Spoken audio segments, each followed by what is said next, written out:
সংস্কৃতি, হাজারো বছরের ঐতিহ্য, সাম্প্রদায়িক সম্প্রীতি বজায় রেখে আমরা চলেছি।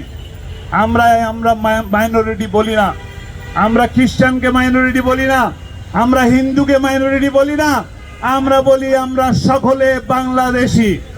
আগামীতেও তারা আমাদের সাথে কাঁধে কাঁধ মিলে কদমে কদম মিলিয়ে চলবে ইনশাআল্লাহ বাংলাদেশি হিসাবে। তারা অধিকারের আদায়ের আন্দোলন করার প্রয়োজন হবে না ইনশাআল্লাহ। সময় আসতেছে, আমরা একসাথে কাজ করব। এই দেশকে আমাদের মুরব্বীরা সোনার বাংলা গড়ার জন্য জীবন দিয়েছে। আজকে 53-54 বছর ধরে সোনার বাংলা গড়তে পারে নাই তারা, কিন্তু সময় আসবে এই দেশেই ইনশাআল্লাহ সোনার বাংলা গড়ার মতন তরুণেরা, ছাত্র জনতারা, বিশেষ করে মুরব্বিয়ান যারা এই দেশকে প্রকৃত অর্থে ভালোবাসে তারা এগিয়ে আসছে।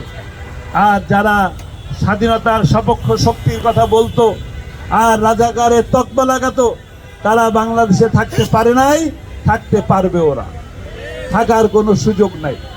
আপনাদের মনে আছে আল্লামা সাঈদী বক্তব্যে বলেছিলেন, আমাদেরকে বলো মৌলবাদী, আমরা মূলবাদী।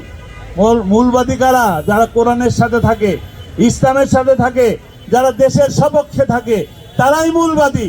আর তিনি বলেছিলেন তোমরা হইলে আগাবাদী। আগাবাদী কারা? যারা দেশের পক্ষে থাকে না, যারা সময়ে তসবি টিপে আর হইল মাথার উপরে পট্টি লাগায়, তারা হইল আগাবাদী। বাংলাদেশে বেশি বাড়াবাড়ি করবা না। যদি বেশি বাড়াবাড়ি করো 12 কোটি মুসলমান গোড়া ধরে ধাক্কা মারবে। যাবে কোথায়? যাবে কোথায়? গেছে কোথায়? আল্লামা সাঈদীকে বলা হয়েছিল রাজাকার। তিনি বলেছিলেন কোন বৈধ পিতার সন্তান আমাকে রাজাকার বলতে পারে না। তো তিনি বলেছেন, আমাদের সাবেক প্রধানমন্ত্রী তিনি বলেছিলেন শেখের বেটি পালায় না, কিন্তু শেখের বেটি কিন্তু ঠিকই পালিয়েছে। প্রমাণ করেছেন আল্লামা সাঈদী বলেছেন, যারা আমাকে রাজাকার বলে তারা অবৈধ পিতার অবৈধ সন্তান। কাজেই প্রমাণ হয়ে গেছে কোনটা বৈধ আর কোনটা অবৈধ। কাজেই আমরা স্পষ্ট আকারে কথা বলতে চাই এই কথা যে বাংলাদেশের বিরুদ্ধে কোনো ধরনের ষড়যন্ত্র আমরা মেনে নেব না, বাংলাদেশের বিরুদ্ধে কোনো ধরনের চক্রান্ত মেনে নেব না, বাংলাদেশের বিরুদ্ধে ধর্মীয় কোনো চক্রান্ত আমরা মেনে নেব না।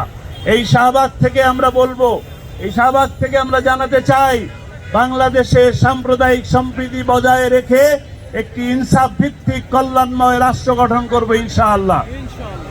আমরা কি রাজি আছি? আমরা রাজি আছি?